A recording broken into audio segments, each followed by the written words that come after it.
Have Tudor Dimofte from the University of Edinburgh, who will speak about Tannaka-Koszul duality and line operators. Oops, it's abbreviation. All right, Tudor, please. Great. Thanks, Jan. Is that visible? Yes, it And is. yeah, Yeah. okay, great. Yeah, thanks. Thanks for the opportunity to speak here. Um, so I think the first part of this talk, so as I'll say a little later, is um, a little bit of background and a little bit of things I've actually said in quite a few talks about a year ago. And the second and third bits should be somewhat newer. The second talk on Wednesday is work in progress, connecting this stuff with algebras of BPS states, and the talk on Thursday is about a paper I wrote last year, um, having to do with some DG structures on Yangians and some interesting shifts that can happen there. Also, sort of all of it coming out of trying to represent line operators. I can't see the chat, unfortunately, while I'm playing the slides. So if there are any questions, please just interrupt me at any time. Okay. So the motivation in starting this whole series of investigations was to build some better methods for representing line operators, and in particular, monoidal structures on them in quantum field theories. Um, Line operators by themselves form from a category, and generically it's an A infinity or DG category, and you do need to require something for that to happen. Wilson lines in the standard model aren't going to form a category. And the thing you need is some topological invariance parallel to sort of the direction that the lines are going in. And as I said, I wanted to figure out how to compute these categories from physical data.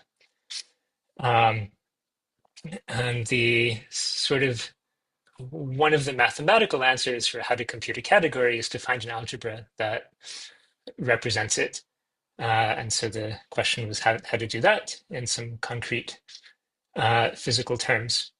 And I should emphasize that people have been thinking about this for a very, very long time, sort of since the beginning of the days when topological line operators really became a thing in Chern-Simons theory. And then Fried described sort of how to represent line operators in digraph-Witten theory. There's been lots of work. A lot of the things I'll say, especially in the next two lectures, relate very closely to Costello's approach to these questions via Koszul duality. And a lot of the things I'll say in this lecture are related to some constructions of Fried and Telemann in the context of the Ising model, and more recent work of Johnson, Fried, and Reiter. So the thing I'm trying to add is a more systematic perspective and a concrete construction. And I mean, like being handed a quantum field theory, what do you go in and try to compute to produce the mathematical representation theory package? And the way I've been doing it most effectively involves boundary conditions or interfaces. I'll describe that. And also sort of a new thing in our work that hasn't made it into, well, especially the older mathematical work on like categorical reconstruction is that in a lot of physical theories, the relevant categories really are infinity categories. And so one needs some sufficiently general technology to deal with that. Um, so yeah, so as I said, so part one today is going to be sort of focusing on a particular example of the stuff in 3D topological quantum field theory, and how quantum groups come about, in particular, sort of topologizing Drinfeld double constructions with boundary conditions. And then on Wednesday, I'll jump up to 4 dimensions and discuss how Yangians appear there in some general context, and how that should be connected to BPS algebras. Um, and then on Thursday, I'll go back down to 3D, but not a fully topological 3D theory, a partially holomorphic one. That's where these sort of DG structures and Yangians start to appear. Okay. So just to set sort of a baseline, I assume the audience is broad, and also because we all talk about these categorical structures in different ways, I'll sort of draw some of the pictures that I have in mind, and I think you may all have your own pictures as well. So when I say that lines from a category, I mean that the objects of that category are the labels one associates to one. Sorry, Yeah, Tudor, so the audience is at least kind of standard audience consists of mathematicians. So when you yeah, say line operators in various dimensions, it means nothing, because there should be thanks. some object which we should at least kind of somehow understand. Yeah, standard audience is again mathematical, and of course physicists are welcome, but it's not kind of, they do not come to every seminar, and therefore it's not clear what we are talking about. Mm, Because you want to define some, I understand, monoidal, maybe kind of braided monoidal, maybe meromorphic, whatever category, but this part is clear. But what do you start with? Why kind of you can just declare the answer, but kind of what's the point? There is something which you call theory in what 4D, 3D, so sure. enlighten us about that. Well, I think trying to define what a quantum field theory is going to take us sort No, of no, no, far no, no. from I'm these not asking lectures. you. No, no, no. I'm not um, asking you to give a um, course in quantum field theory, but at least some data you see. For example, we understand what the yeah. manifold, even if you call it space-time. So, Uh, so I'm hoping that some of the things I'll say, like I'm going to work a lot through pictures, and all right. I'm hoping that everyone can translate those pictures into their own favorite formalism of quantum field Uh, theory. So if we're dealing with a topological quantum field theory, I could give you some higher category, some infinity n category that determines it, and try to describe everything in terms of that, and some TQFT functor, and like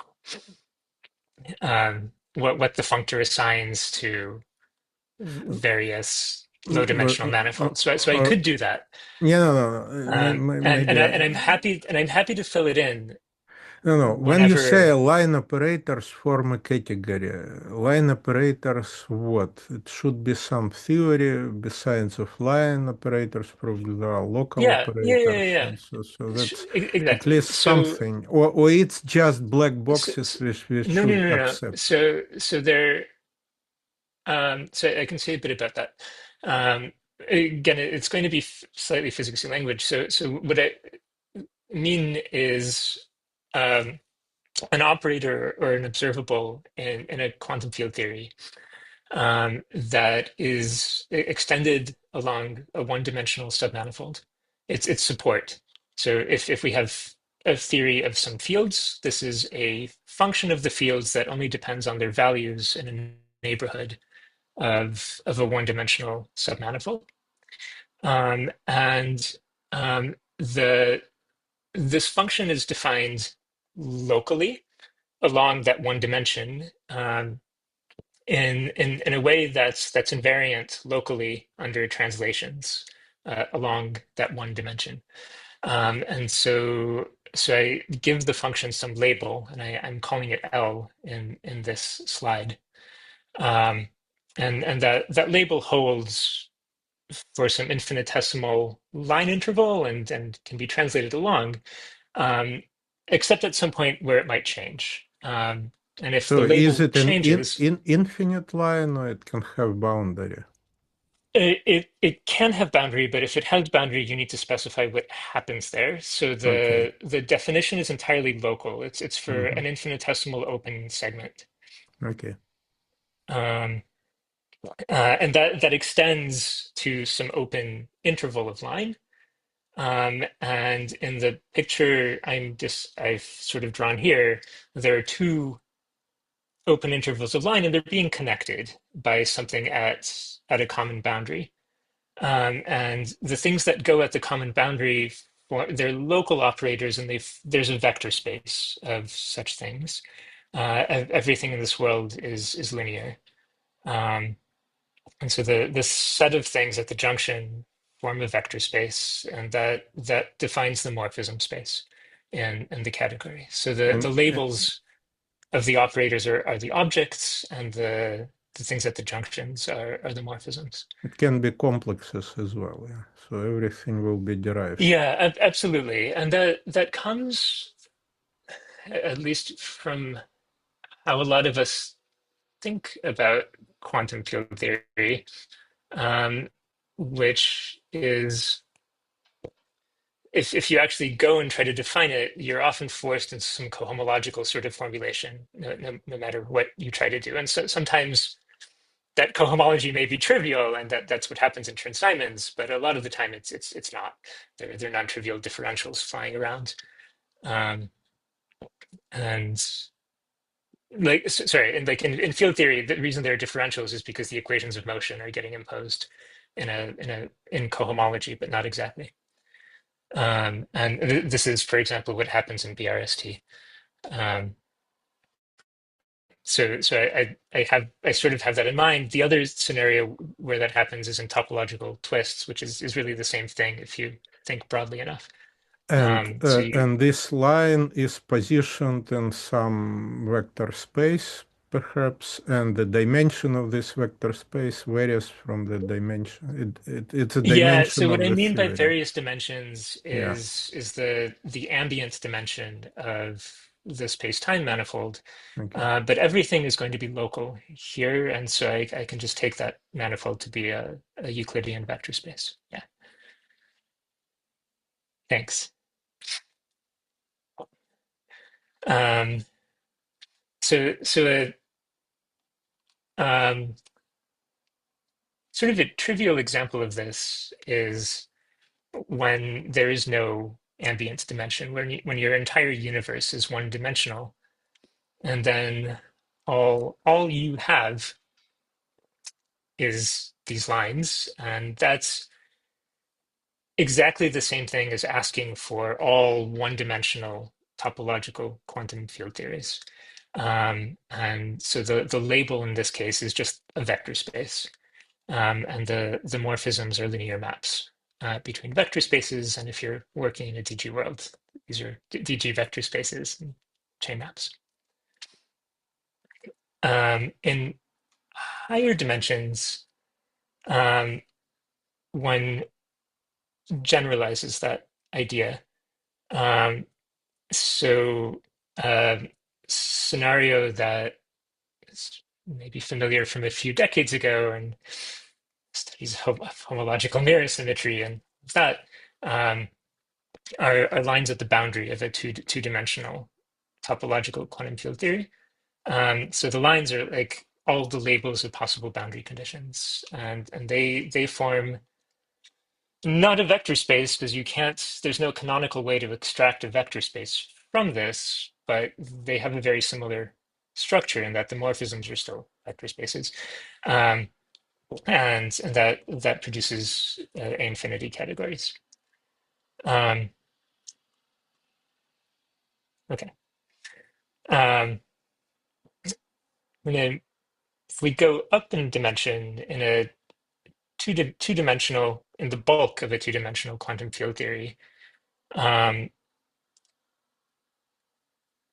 the line operators can be put next to each other, and one can ask is if, well, first, if the theory is topological, they can actually be collided, and that separation can be taken to be infinitesimal. But even if you don't collide, you can ask, is there a single operator that has the same effect in all expectation values as the pair?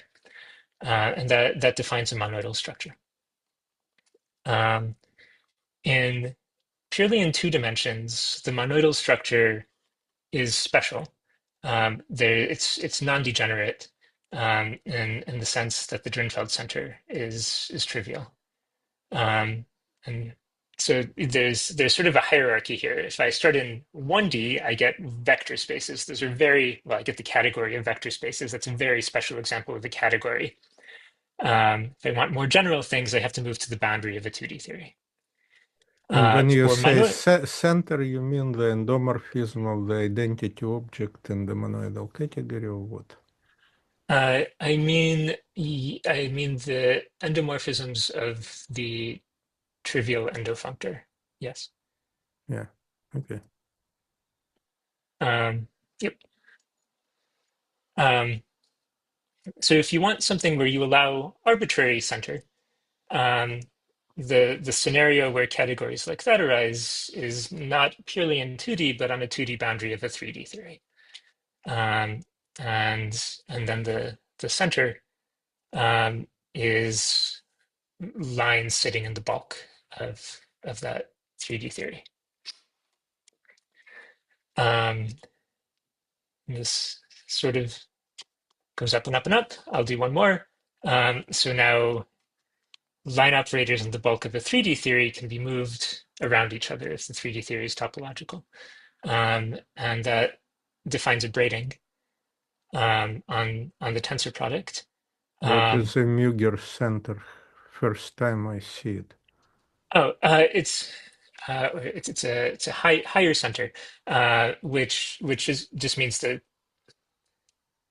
I think there's a fancy way to define it, and again in terms of endomorphisms of the trivial endofunctor, but the naive way to define it is that it's the objects invisible to the braiding, the objects that braid trivially with everything. Mm-hmm. I think Muger center is the word that was used in, like, if you're studying abelian categories, in particular like fusion categories. This is the notion that appears Maybe there. yes, I'm ignorant and see it first time in my life. Yeah, okay. And if you want to allow degenerate braiding, you don't put your lines in a 3D theory, but you put them on a 3D boundary of a 4D theory, and so on. So this keeps going.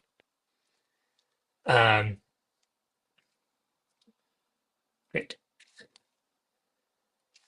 Oh, also say that, so here I was going up. It's also useful conceptually to go down, and this relates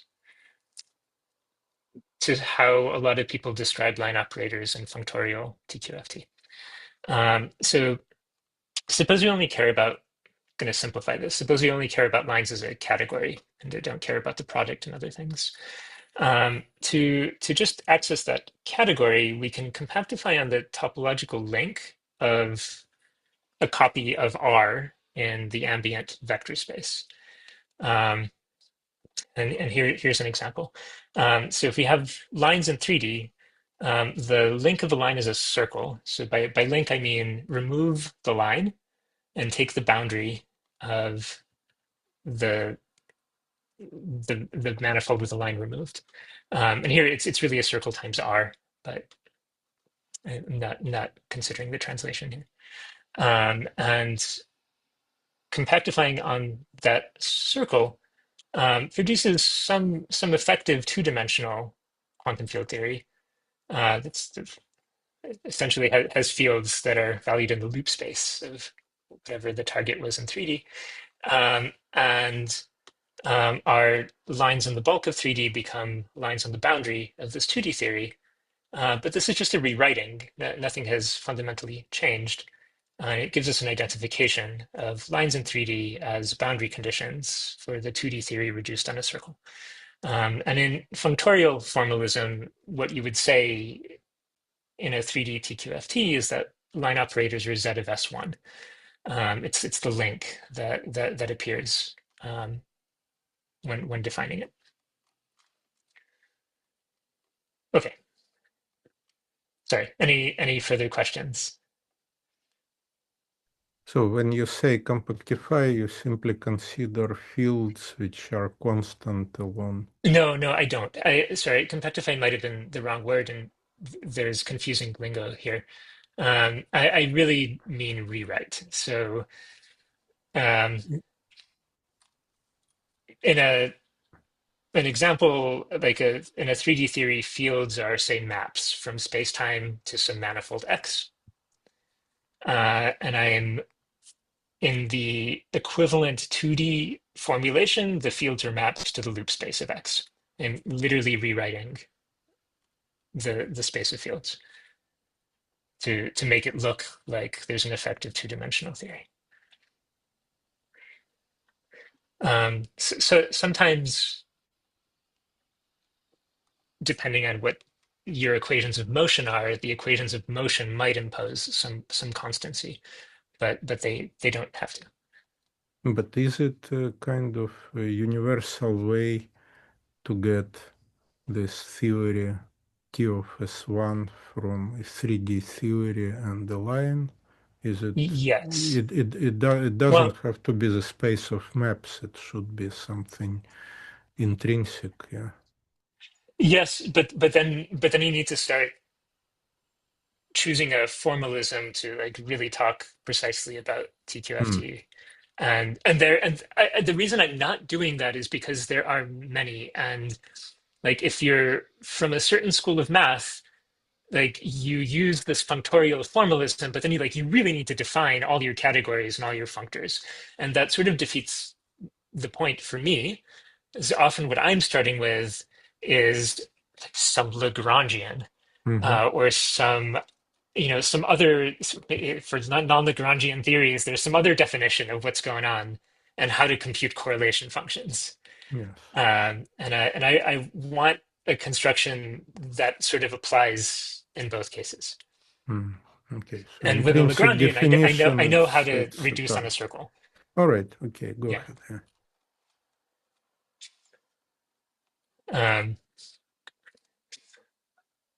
Cool. Um, so, right. So the main question is, how do you represent these categories?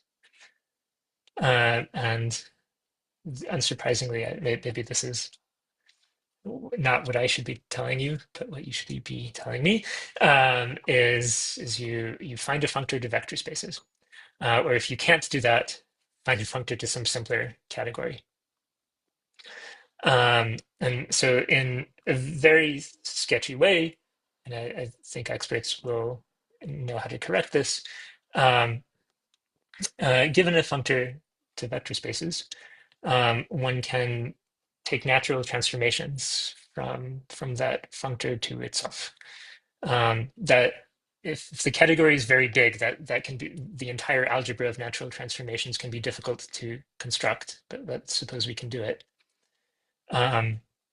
By the definition of what a natural transformation is, the functor automatically lifts.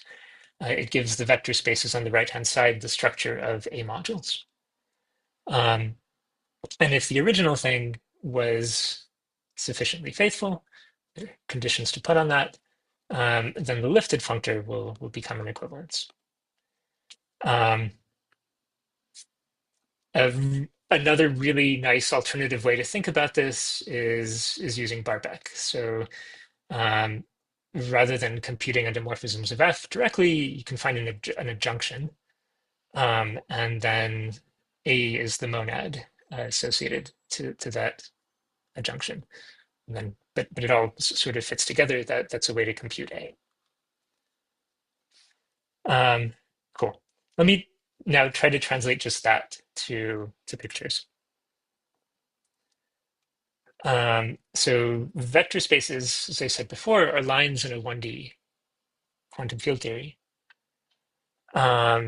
So that suggests that functors must come from somehow reducing your higher dimensional quantum field theory to one dimension. And that comes from making space, or by space I mean the direction transverse to the lines, which I somehow think of as time, making space compact by introducing some boundary conditions, or maybe a vacuum at infinity, or putting the spatial, or choosing the spatial manifold to be some compact space, like genuinely compact space, like a Riemann surface in 3D. So all of that will do the trick. Here's what it looks like in 2 dimensions when you don't have too many choices. So let's take our mystery category to be left boundary conditions for a QFT, and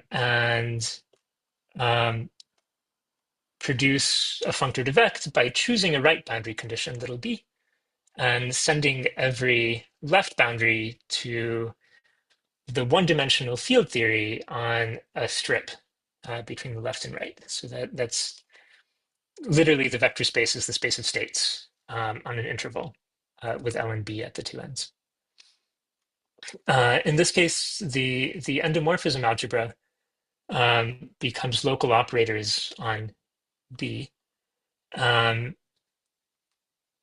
Physically, what I have in mind when I say that is that sort of time is running up, and a little any function of the fields, the local operator is supported in a neighborhood of a point on B, is going to interpolate from our functor below the dot to the functor above the dot. That's the transformation. And naturality comes from the fact that it commutes with any morphisms on the left side. I'm quite annoyed that I can't really point the way this is set up. But if we have 2 lines on the left, an ln and L prime, with a morphism between them, that morphism can just be slid up and down and commutes with anything on the right. That's why these things are the natural transformations. And then if B is interesting enough, particularly if it's a generator, for the right category, then this should be an equivalence. That's this simple picture there. And if you want to rephrase this in Barbeck, you look for a dual to that right boundary condition B, which is going to be some left boundary B check that fits in cup and cap morphisms. And the adjoint to F is defined by starting with a vector space and tensoring that vector space with B check to produce another left boundary. And then the monad we get from that construction is the space of states on a B check B strip. It's an algebra because we can use cups and caps to build pairs of pants. Also, it's with enough dualizability around, it's equivalent to my red dots above. The equivalence to the red dots is taking a strip and transforming it by twisting half of it by 180 degrees so that the states on the strip become equivalent to local operators between two boundaries on the right. Another way to say that is that the interval of the strip is the length of the red dot. So one can mess with all of this stuff. And what I actually want to do is to mess with it in higher dimensions. Now, Jan, can I ask how what's the timing on this? When do you want me to stop? You have 1 hour, so then Okay. you started. So you have like 30 minutes or so, maybe a little bit less. Okay, no, great. That's perfect. Um, so I'll draw.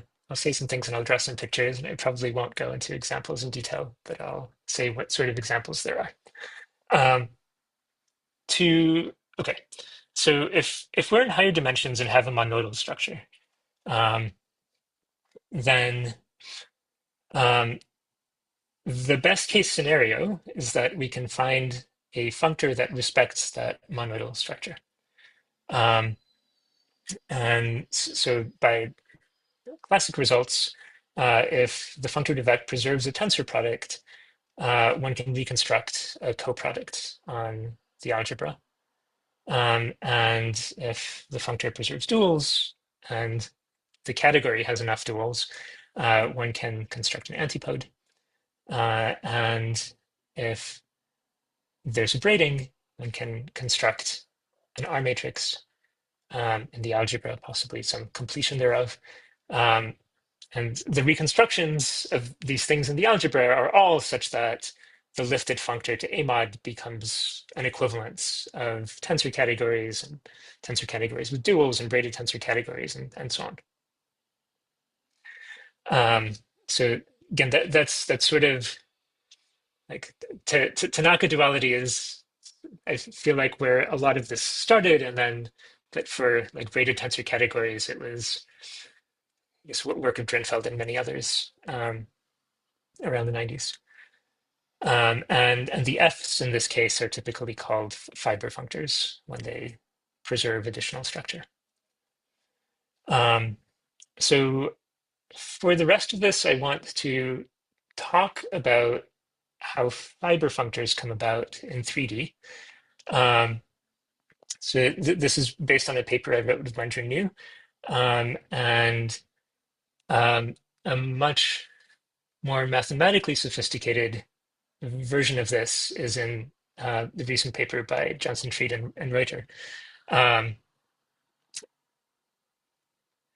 In particular, we draw a lot of pictures because I wanted to know how to compute things in physics, and they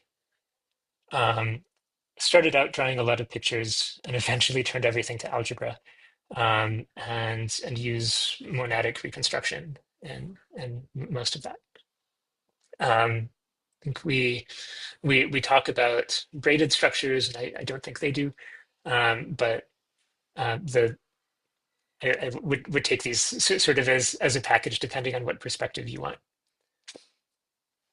Okay, so let me draw some pictures. Suppose we have a three-dimensional topological QFT. And what I have in mind is a Lagrangian where the stress tensor has been locally trivialized. And what you might have in mind is a functorial TQFT. There are some conditions to put on it on how dualizable it is. The thing I don't need to ask is that it's defined on closed three manifolds. And it doesn't need to be that dualizable. And I'm going to take it to be completely oriented, but that's completely for convenience. And Johnson, Fried, and Reuter didn't impose that.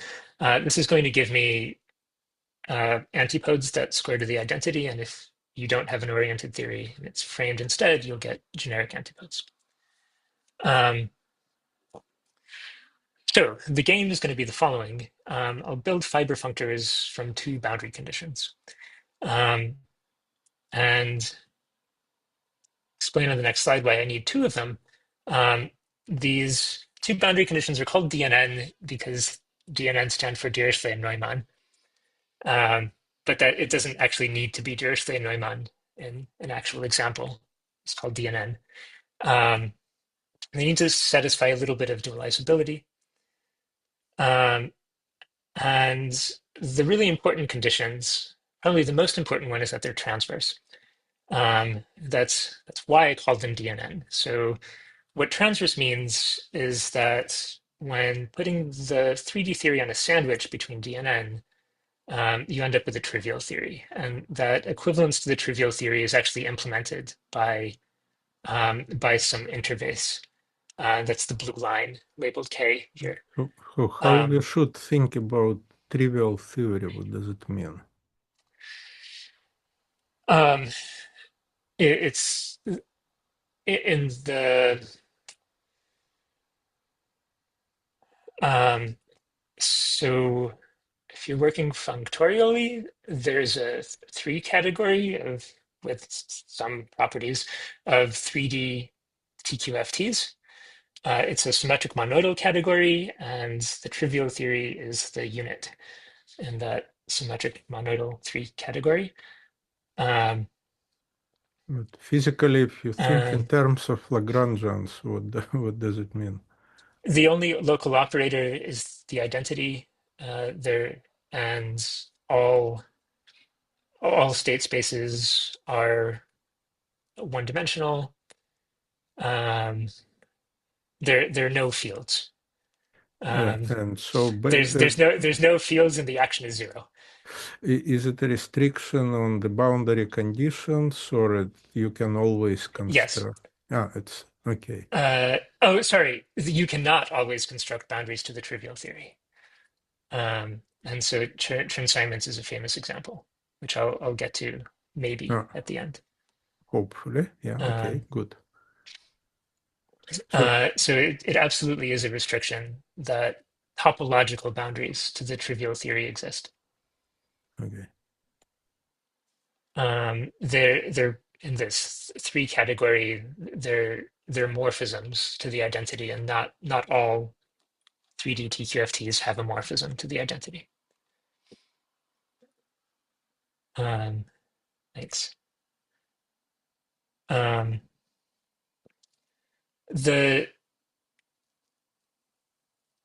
This setup where they do exist and they're transverse is really, I think, equivalent mathematically to asking for an honest fiber functor that is like monoidal and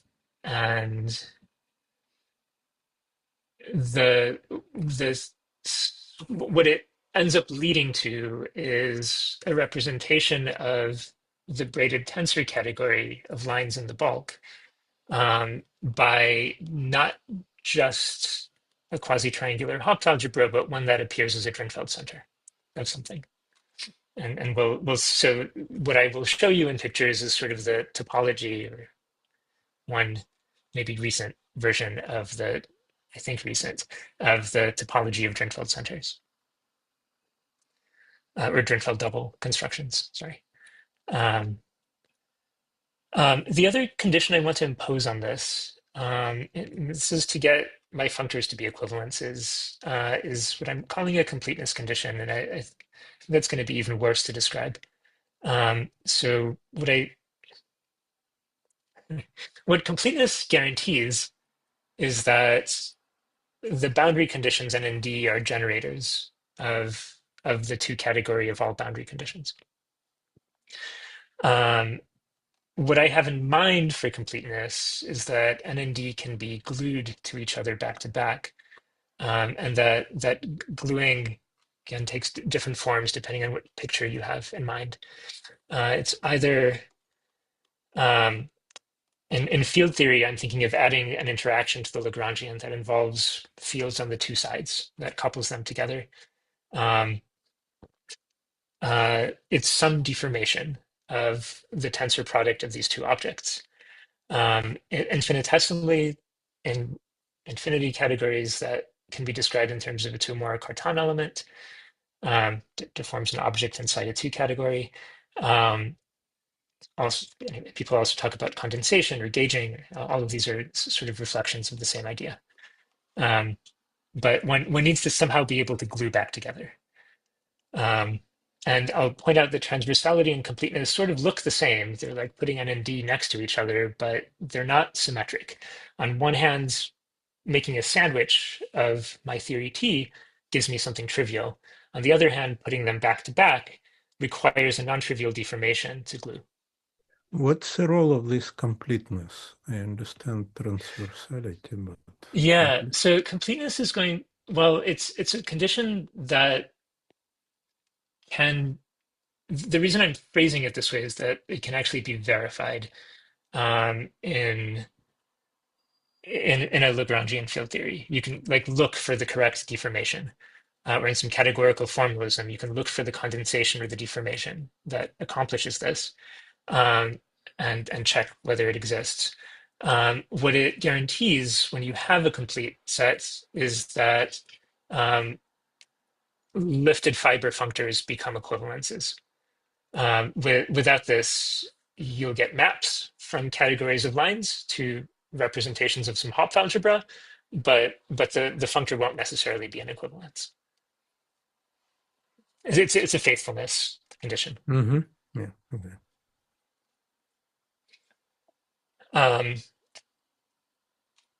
So in a setup like this, we might care about lines in the bulk, that's a braided tensor category in 3D. But since we've introduced boundaries, we also have lines on the boundaries and can talk about them. And so we actually get three different categories, lines in the bulk and lines on the two boundaries, where the lines on each boundary form just a monoidal category. And the relation between them that one expects is that the Drinfeld centers of the centers of the boundary categories is bulk lines. It's the entire package that we'll try to represent. Can I quickly interrupt you?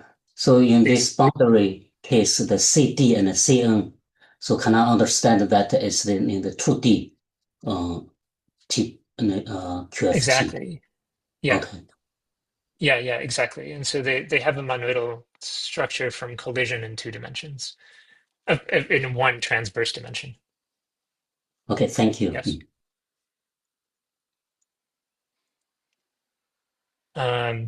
Okay, let's build some functors.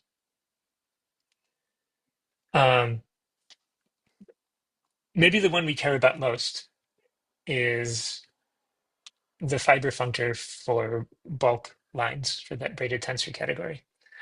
It's going to be formed by sandwiching bulk lines between D and N, and where they meet, one uses transversality to sort of glue them together. And so the vector space that we send each line to is the state space on this disk with a line at the center.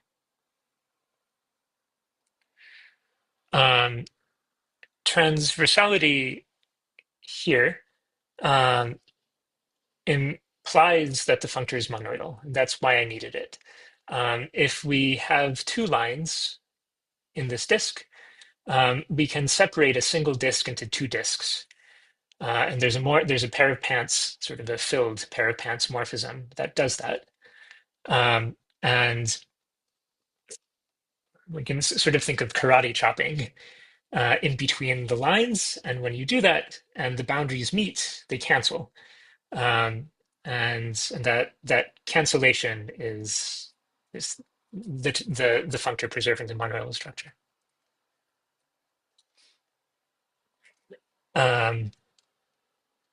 And similarly, if we have lines on an n boundary, we can cap with D and get a functor to vect, or lines on a D boundary, we can cap with n and get a functor to vect. So we get all three functors from this pair of boundary conditions. And then the next thing to ask is what their endomorphism algebras look like. And this is really just an extension of the picture in 2 dimensions that I wrote down earlier. And if you compactify this whole picture to 2 dimensions along links, then like you'll immediately see the compatibility. So I'll give several different descriptions of what the endomorphisms algebras are. So this is sort of an operator picture. This is like the red dots on a boundary in 2D. Now, endomorphisms of the fiber functor are going to be, this is, for example, the one that caps with D. Endomorphisms of this thing are going to be some operators on the D boundary. They have to be localized in time because they go from the functor below to the functor above. It's the natural transformation. They have to be close to the D boundary so that they commute with morphisms on a potential line, but they can be stretched all the way along it. They don't have to be points. They can be supported on an arc. And these initially looked to me like electric sparks on a pair of wires, and so I ended up calling them sparks. And they produce an algebra, an associative algebra, general and A-infinity algebra from vertical collision. And that algebra I'm calling HD for these sparks on D. And the lifted functor, rather the functor lifts, just because any vector space in a disk has an action going from bottom to top of operators supported on these green lines. Sorry, Tudor, I'm somehow lost. What's the difference in your discussion between D and N? Besides that D is Dirichlet and N is Neumann. They're just labels. They are just labels, and the only property they need to satisfy is that they're transverse. So I'm gonna turn on a light because the sun has set. Okay, so they are just labels so far, and so that's yeah. They're just similarly labels. to HD. You can construct HN exactly. No. Yes, absolutely, and so exactly. Okay. So there's an HD, there's an HN. And you have a bimodule. Okay, good. And there's a thing in the bulk. And so if we use the bulk fiber functor, then our endomorphisms look like little loops going around both boundaries. And I'm calling them HD and HN for Hopf, and the thing in the bulk U, because it's going to be a generalized quantum group.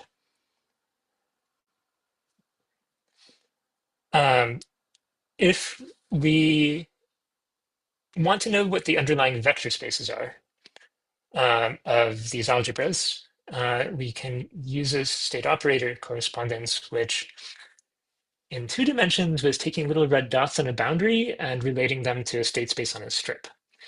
Here, excuse me, it's maybe I'm either ahead or behind. This HD, you have HD, HN, and whatever HU or whatever, something in the middle. Yeah. Are these boundary things some kind of halves of this future quantum group or what? Yes. Yes, but that comes out of the construction. Yes. Naively, the way you see that is because at the point where DNN connects, where they're actually transverse, everything is trivialized there, and so there can't be any genuine line like operators or anything that actually stretch across that blue interface. And so they always, like the loops in U, always decompose into a little spark on N and a little spark on D. There are more precise ways to say that, and I'll give one in a second. Yeah, and kind of mathematical example of bundles with connections on CP1 with 2 poles. The it's geometric construction of a quantum group. It will be somehow incorporated in what? In Chern-Simons story with Yeah. yeah. But it will be not purely Yeah. topological, probably it's some HT or whatever. Yeah, sorry, you're imagining conformal blocks with an irregular Yeah, I do singularity. not speak that language. You see, I know what conformal block is, but I prefer to speak about Yes. bundles I with think connections. those two poles in that construction have to do with DNN. One has to do some pulling and stretching to get it to look the same. All right, so go on. Yeah, okay. So um, so another nice way to look at this, which is what the way this first appeared in work of Fried Telemann and some really nice notes of David Reuters from 2017, is that HD is the space of states on a rectangle with, you can think like that's a slice of what's happening. It's rectangle times R, or it's what the TQFT assigns to a rectangle, with N and D on opposite sides. And the way that's connected to the pictures above is by taking the length of the green arc. So that means remove the green arc and take the neighborhood of the resulting manifold. Sorry, take the boundary of the take the boundary of the neighborhood. And the boundary of the neighborhood of the green thing is a very, very long, thin rectangle. That's what's happening in that picture. And similarly, the boundary of the arc on N looks the same. It actually looks identical up to some swap of orientation, and swaps of D's and N's. And the link of loops in the middle looks like an annulus. So these are the state spaces. And so the thing that David Reiter has a beautiful note about is why a state space on a rectangle with transverse boundary conditions forms a Hopf algebra. That's the thing that he and Theo sort of formalized. So to see that U is the product of HD and HN, you take the annulus and use transversality to show that the annulus is actually equivalent to two rectangles. You can pinch D's and N's together to split it up.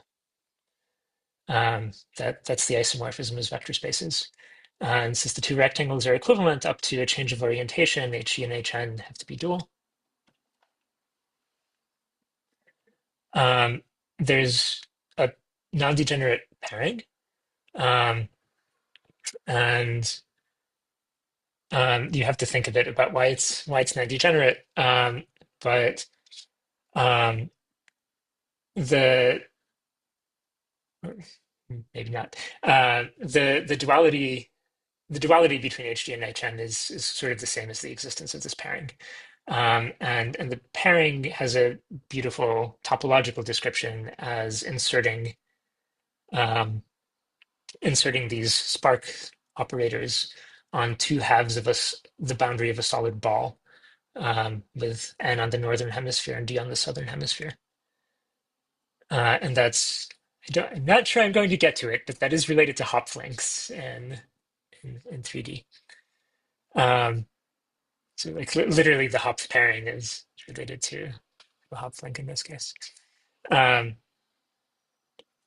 So there's a theorem, and when I say theorem, I mean the way we approached it was in the context of extended TQFT, and approached this in many ways. But what I wanted was a construction in pictures and morphisms associated to 3D manifolds, that that all these things are Hopf algebras and that U has an R matrix, in fact, ribbon element. And H is literally a Hopf pairing for Hopf algebras. It preserves, it swaps products and coproducts. And the thing in the middle is really the Drinfeld double. One could have deduced this from reconstruction theory. If, like, you know that we're trying to represent a braided tensor category, then you get for free all of these structures on the algebra that represents it. But that's not what I wanted to do. I wanted to express it in a way that such that if I didn't know what the category was, I could compute from topology or physical computations what these structures were. And the operations, the Hopf operations look like this. The product is vertical collision. The coproduct is splitting into sort of double pairs of pants, and the antipode is an S, just like it should be. And the R matrix is sort of a. It's not obvious that this defines an element of U tensor U. You have to look at it the right way. But the complement of crossed lines in 3D defines the R matrix. The way you see that's an element of U tensor U is maybe to show that the boundary of this thing is actually two annuli if you start splitting it apart. And so this R3 manifold is actually a 3D cobordism between nothing and two annuli.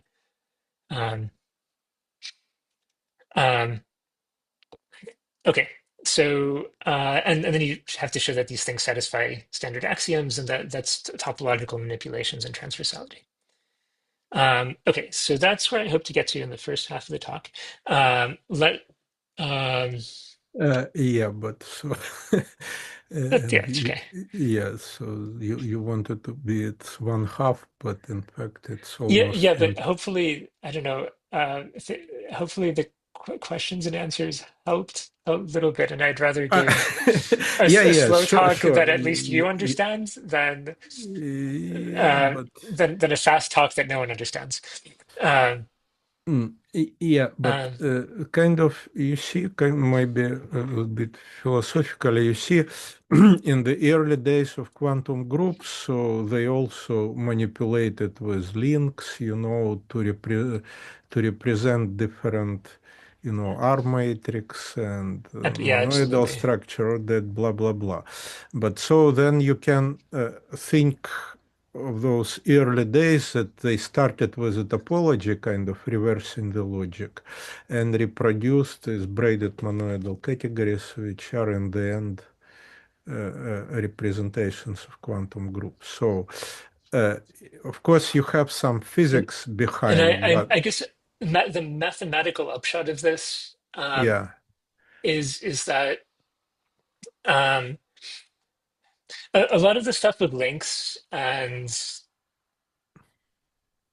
various diagrams and relations needs work to generalize to an infinity category. Um, um, when you have a fusion category, like a finite semi-simple thing, and you may not even need semi-simple, but you do need some finiteness. You get a lot of other structure for free and can sort of describe everything with links. The point of this is sort of is that the structure of Drinfeld doubles and representation theory of categories can also start from extended TQFT in 3D. It's extended TQFT with boundary conditions that are transverse, and that's a different starting point for the fundamental data that you need to make the whole thing run.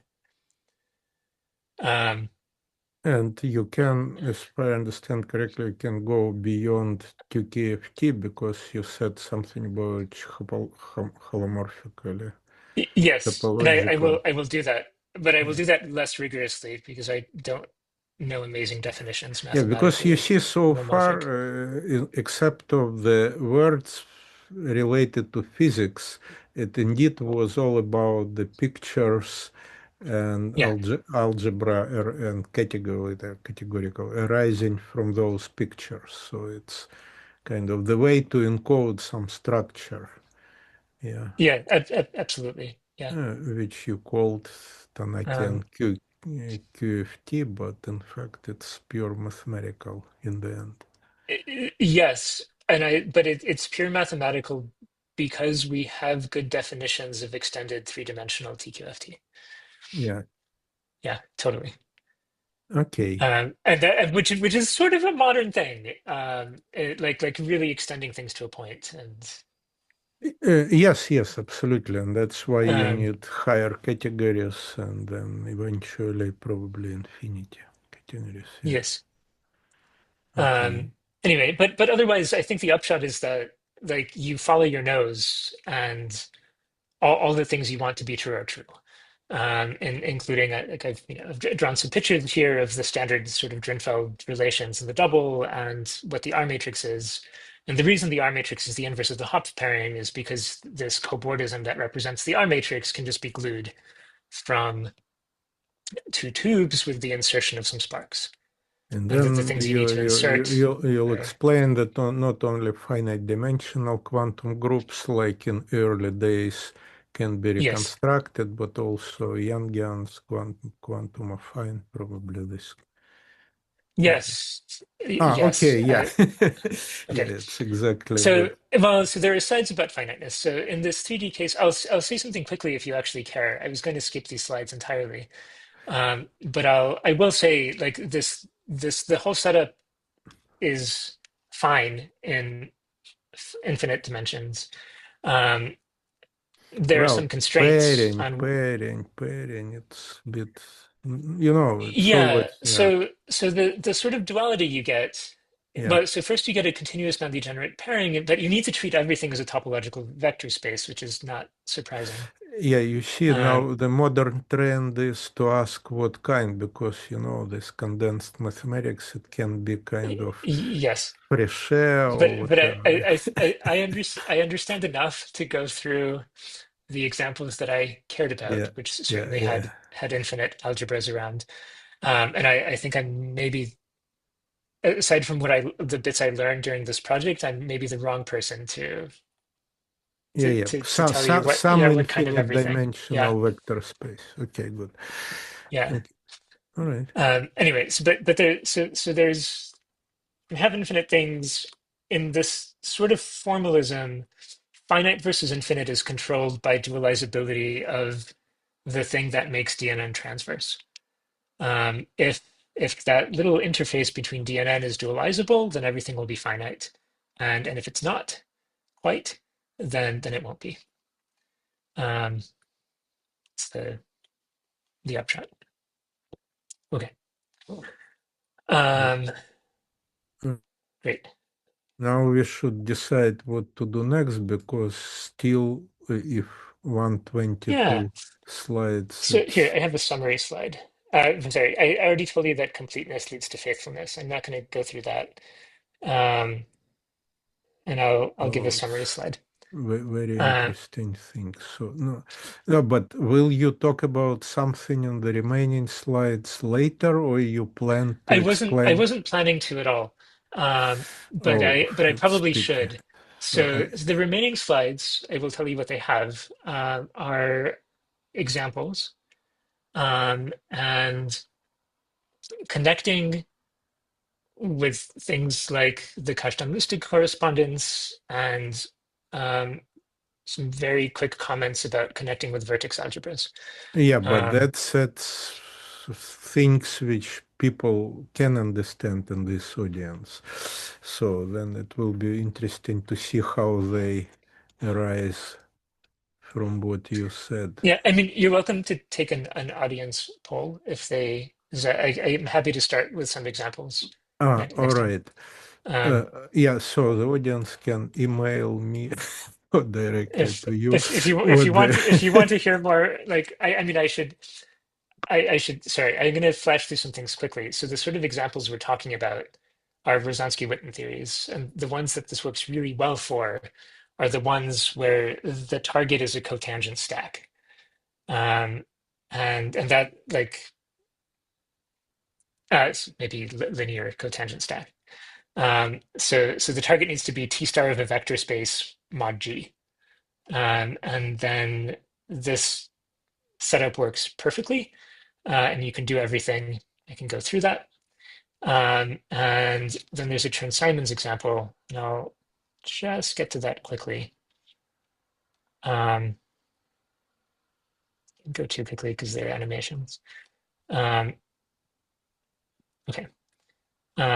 Sorry. So the most general thing I would get to in Wierzbowski-Witten is physics is gauge theory with matter. Mathematically, it's Wierzbowski-Witten with T star V mod G as the target.